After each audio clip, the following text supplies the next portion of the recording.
Hey guys, um, just wanted to reach out. I just feel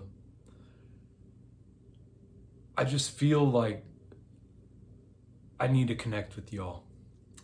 Um, I was heading out to do my weekly fruit haul, and as I was leaving my house, the the one of the town trucks was sitting in front of my or on the side of my house there, and the guy was out there with his T-pole, undoing the water access in the ground for my neighbor. I have three neighbors for my one neighbor right here, and I saw him turning the thing, and I was like, "Damn, man, that motherfucker's turning that shit off."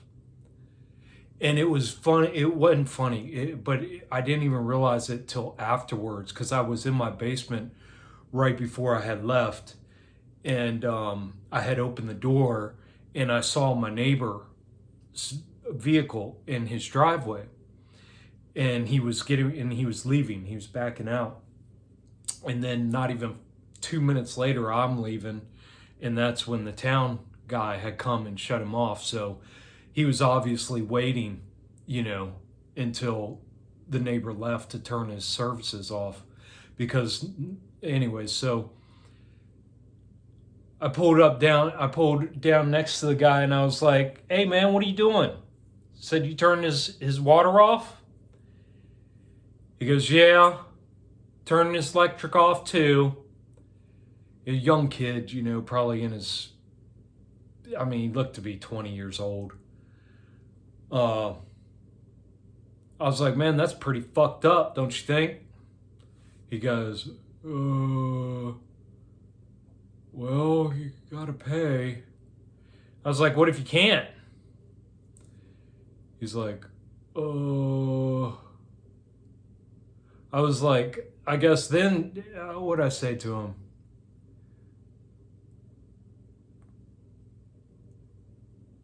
Something like, then they got motherfuckers like you that shut their power off, you know? And you could tell the dude felt bad. He's like, "Well, this isn't my, I don't usually do this, you know. The other guy was sick." And I was like, "You're still turning him off?" He goes, "Oh, yeah." You know, and it's just like these systems, man, you know, they get us like this to give up our humanity. And it's so sad. It's so sad. I said, "Yeah, how much does it cost to turn that back on?" I said, "In about $100." He goes, "No, it's not $100." I said, "Huh, yeah, right, it is." And so, "No, no, look, I'll show you the paper." And I know it's at least $100 to get your service. It was right around, like, when last time they turned my service off was like 2 years ago, and it was like $85, $95 to get it turned back on. So I can only imagine what it is now. I mean, we just had electric rate hikes this month or last month. I can't even remember. But yeah, man, they get us to give up our humanity. You know, how much is that kid making it working for town? $15 an hour to go fuck his neighbors, to go fuck other people in his town. You know, and well, if I don't do it, somebody else is gonna do it, and I need the job because I got to pay for my car. And you know, it's like that kid that I talked to last week, and he was willing to go and kill. He doesn't want to kill people. He's trying to get a job in the military where he doesn't have to kill people. But if they put him in a position where he has to kill people, well, it's the best thing. You know, it's his best option to make his truck payment. You know, and it's just so sad, man. It's so sad.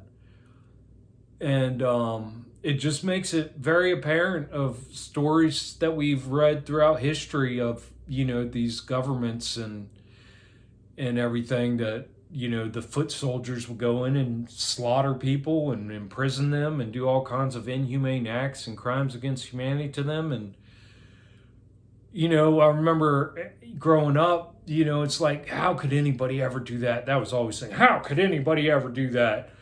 And man, all you got to do is look at situations like this, and you can see exactly how anybody could do that. you know. It's just a slow giving up of your authenticity and who you truly are and your values and your morals and your ethics and your personal responsibility and your responsibility as being a human and showing your humaneness to others. And it just, they take it away incrementally, you know, incrementally. And then they get you to justify that giving up of your humanity by, you know, your own survival instincts of, well, I got to have my car, I got to be able to get to work, I got to be able to pay my bills, I got to be able to afford my house, I got to be able to do this, you know. And it's just, man, it's like, you just look at society right now and it's like, how long can they clean? And that guy's got a wife, you know. He manages the gas station up in the next town up, a real small town up from us. Like, that's where my son lives, about 15 minutes away. And you know, so he manages that gas station. I think his wife's a stay-at-home mom. I've never seen her. I see her go for walks during the day and do stuff in the yard and stuff. I've never seen her go to work, and they only have the one car. But you never know. She might have like a weird hour job at like 7-Eleven or something. I don't know. But he's got two kids, you know, a boy and a girl between the ages of 8 and 12. And when my son was here, my older son living with me, you know, he's so outgoing, man. Man, my son is, I emulate my son, you know, like my 27-year-old son, Brandon. I mean, for what I put that kid through and the amount of trauma and abuse and fuck upness and confusion that I passed down to him, and in the way that it got passed down to him, for him to be who he is today is just absolutely amazing, man. And yeah, just absolutely amazing. But anyways, you know, he's extremely sociable and so courageous. He just puts himself out there with everybody, like he's not afraid, you know, of any interactions with anybody. And it's amazing. It's such an amazing thing. Uh, and so, anyways, he would talk to the kids down there. You know, he would talk to those kids, and he would talk to the husband and the wife and everything. And he had told me, he's like, yeah, you know, that those kids told me that they're spoiled and they have everything they could ever want and they get everything they want. And you know, it's just it's that consumerist. And they're like from Nepal or something. They're like from one of those countries right in that area, like Nepal or something like that. And just to come over here and be so Americanized into this. And I know there's a lot of wealthy people in Nepal, and you know, each country, like I talk about America like it's its own fucked up place, but it's everywhere. This is so pervasive. This consumerist, materialist, you know, culture is so pervasive throughout the world now. Um, you're lucky if you don't live in a place like that. You know, if you live, you're lucky if you live in a dirt shack in a small rural community in Belize or Brazil or, you know, somewhere like that, you know what I mean, where there's nobody at, there's like 200 people and you've only known them, that's all you've ever known your whole life. I mean, that is fortunate, because otherwise you get put in these positions where, you know, like I said, these kids they're bragging about how they have everything they need, and then my son talks to the husband and wife and they're like, yeah, our kids, we make sure they, you know, we give them everything. And it's like, you give them, I'm sure, and they seem like the parents who spend time with their kids, you know, and I do see them spending time with their kids, but at the same time, like, just inundating these kids with like video games and movies and TV and entertainment and phones and all this stuff that just, you know, it's just so fake, you know. It's so fake.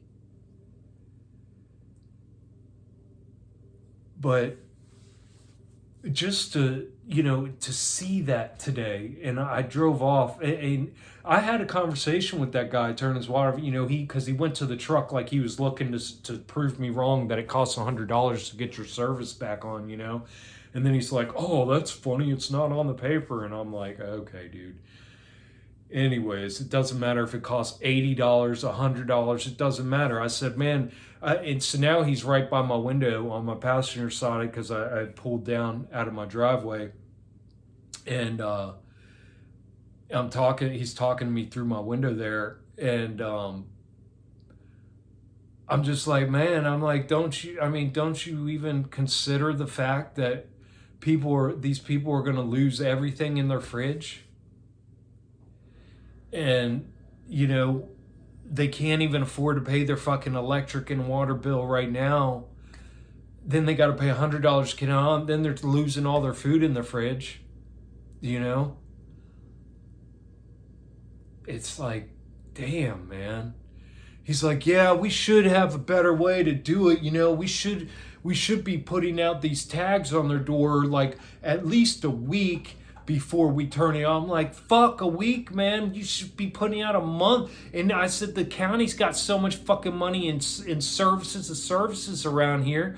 I'm like, how can they go and be turning all this shit off without, giving them the opportunity to, be able to be helped by a service if they truly can't afford it,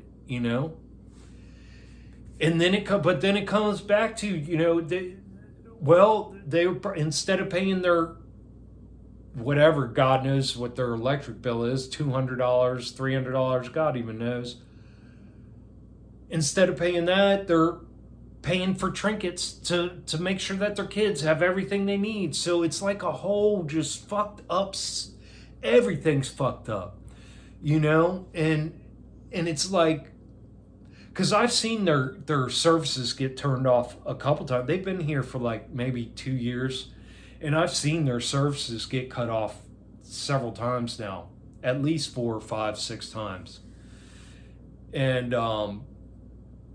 it's just like wild. It's like everybody's just barely hanging on, and they're not willing to give up all of these extra superfluous things that numb them and dumb them and keep them entertained enough to keep going to work.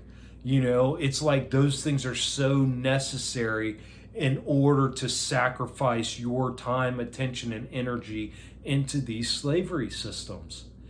And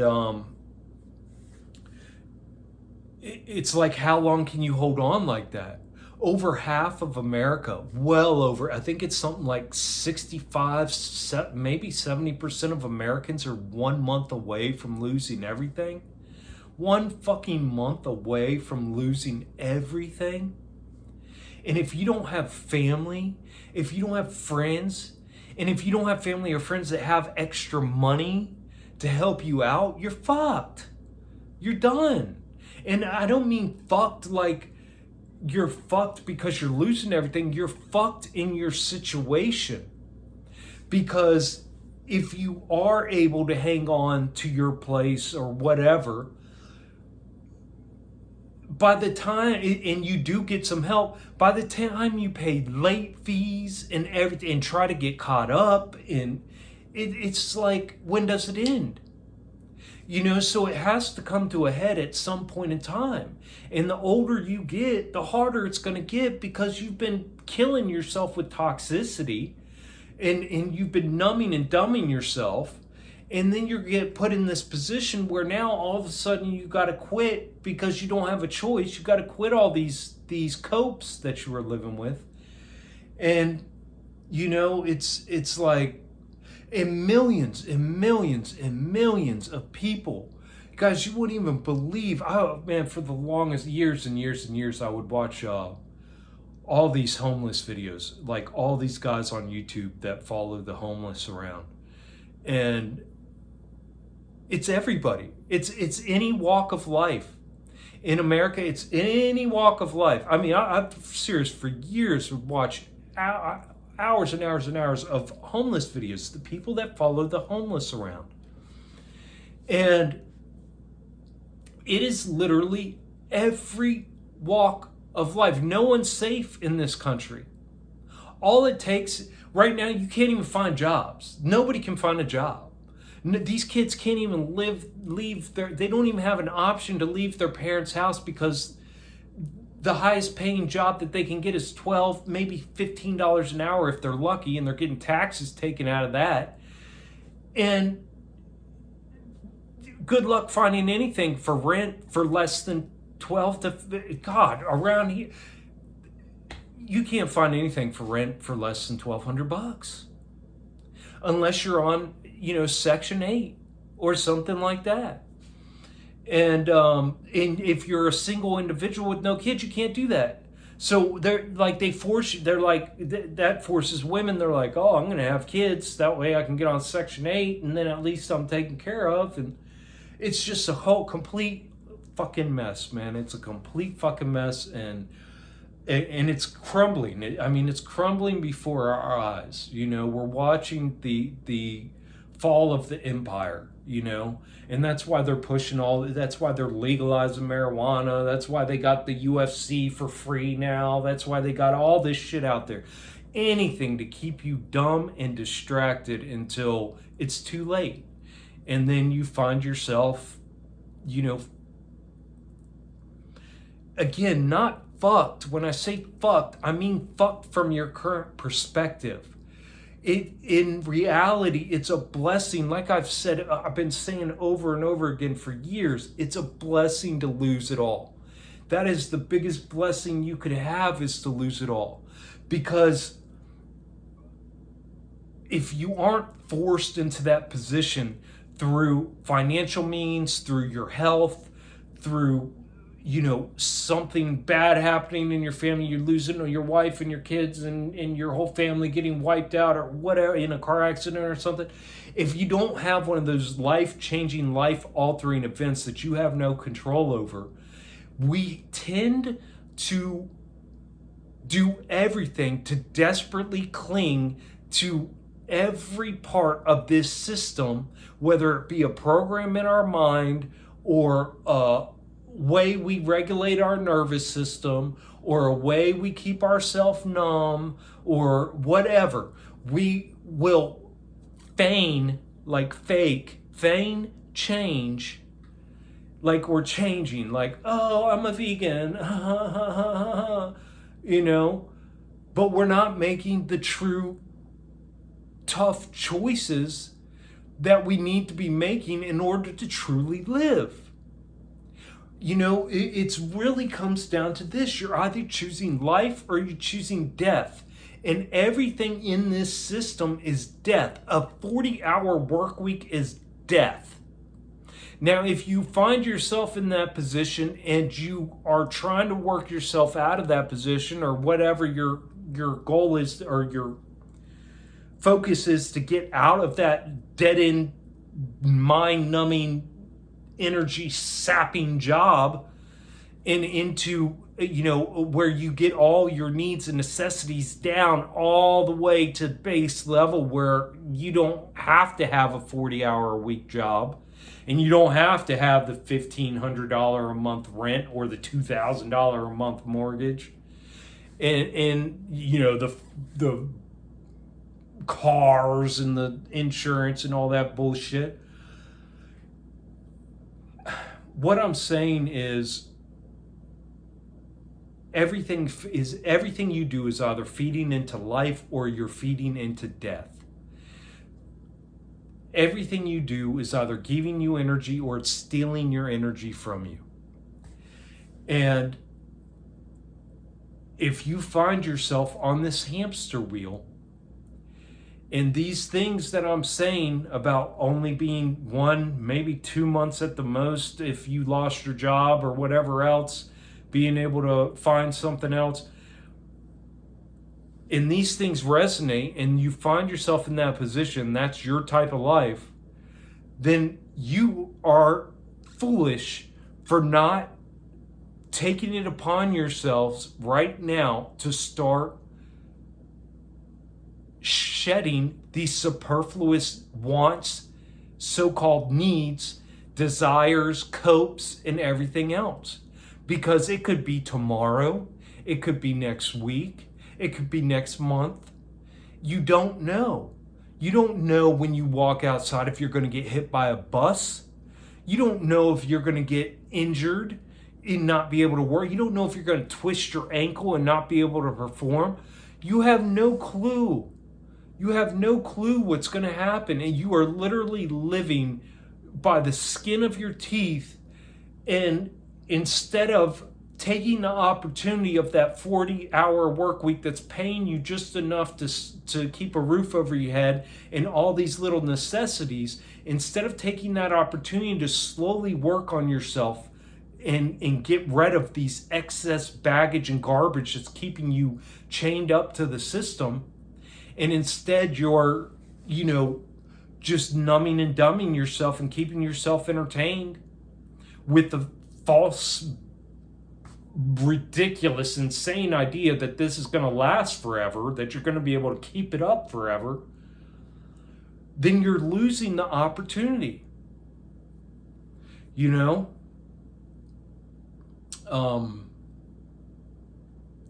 Things are hard, man. This is happening to it literally every year. I don't even know. I mean, it's countless. They don't even know. And these guys that follow the homeless around, they say the numbers, that the stats that the officials put out are so far below what the actual numbers are. It's criminal. So you figure millions. What's your chance of falling into that millions of people every year that are losing their home, going homeless, getting on, Section 8, getting on this, getting on that? Guys, it's a this is reality. And the only reason you don't see it is because it's not on your TV. It's not popping up in your YouTube feed. And these are things, unless you search for, are not going to become part of your conscious reality. And it's just going to be sitting there like, time's clicking, you're getting older, you're one more step away from that car accident, your job's going to shut, your employment's getting wiped out by AI, this is happening, that's happening, right? And instead of taking these opportunities, guys, now is the time, now is the opportunity to make these changes, to face your shit, to shed the bullshit, to shed the superfluous. You're not happy doing that. You're not. You can blow all the smoke up your ass and tell yourself that, oh, well, I'm just going to hold on to this and that and the other thing, and hey, my job's secure, and I'll just get through it till Jesus comes back, or until the apocalypse, or until the world blows up, or until the worlds collide. Guys, it doesn't happen like that. It happens incrementally. Look, we would all, for an asteroid to hit us or for them to hit the fucking nuke button would be the best thing any of us could hope for. Just get it over with. Just get it over with and let us get back to the spirit beings, right? But it's not going to happen like that. It happens incrementally. It happens by getting you to sell your soul. It happens by harvesting every bit of loosh, every bit of energy, every bit of attention out of you, and getting you to sacrifice everything it means to be a human before they allow you to die. This big apocalypse, it may come, it may not, who knows? But one thing I can guarantee you is you can look at the fall of every empire in the world throughout all of history, and they're all the same. None of them just blew up the whole empire. It was a slow and steady thing. And right before the empire fell, the king, the emperor, the ruler, the president, whatever, threw all the breads and circuses out there for the people. All the free marijuana, all the free UFC, all the free entertainment, all the free shit, right? Because he's got to keep everybody distracted. That's his job. Keep them distracted, George. Don't let them know what's going on. And that's what they're doing, man. It's just a slow thing. It's not, it's to get you to do exactly what you're doing. Hide in your house, hide in fear, sit there and entertain yourself, hope for the best, hope that you just got all your little copes up until the day that the button gets pushed. And man, that's no way to live, guys. That's not living. You're just pushing your death date out further. That's all you're doing. That's all you're doing. The most powerful thing you can do is to take it upon yourself to be courageous, face these things, and get rid of all the excess bullshit. All of the things that you're sacrificing your humanity for. All of the satanically, ritually abused, sacrificed animal flesh. All of the processed chemical garbage. All of the entertainment that's poisoning your eye sockets, and all the poisonous music that's poisoning your ears, and all the poisonous lotions and potions you put on your skin to cover up the stench from your dying carcass. You're the walking dead. You're dead. Every day you think you're waking up living, you're dying. Everything you're doing is contributing to death. Really sit down and ask yourself, what did I do today that contributed to living? What did I do today that brought me energy? What did I do today that lifted me up? What did I do today that makes me feel better? What did I do today that built more trust in myself? What did I do today that makes me look at myself more like the hero? What did I do today to make me respect myself more? What did I do today for life? Because you'll see everything you did today was for death. From the food you ate, to the thoughts you thought, to the things you brought in your eyes, to the things you put in your ears, to the thing you put on your skin, it all brings a death. Not a fast death. It's the slow death that keeps you a prisoner until that day that you're called. And the worst thing about it is they tell us we can color our prison walls and decorate it however we want. We just have to stay in that prison, just as long as we stay within the confines. And we voluntarily do it. Because unless you have an exit plan, unless you are working actively on your exit plan from your 40-hour slave wage job, from your reliance on this monopoly money bullshit, ones and zeros in a computer screen money system, from the copes, the distractions, unless you are actively working every day towards shedding that stuff and reclaiming your essence and what it means to be a human, and reevaluating what value you put on things outside of you,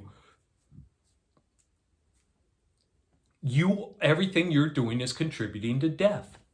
A slow, painful, excruciating death.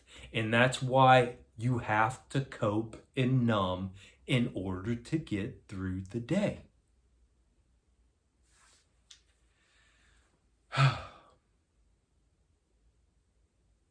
We have to take care of ourselves, guys, because nobody else is going to do it.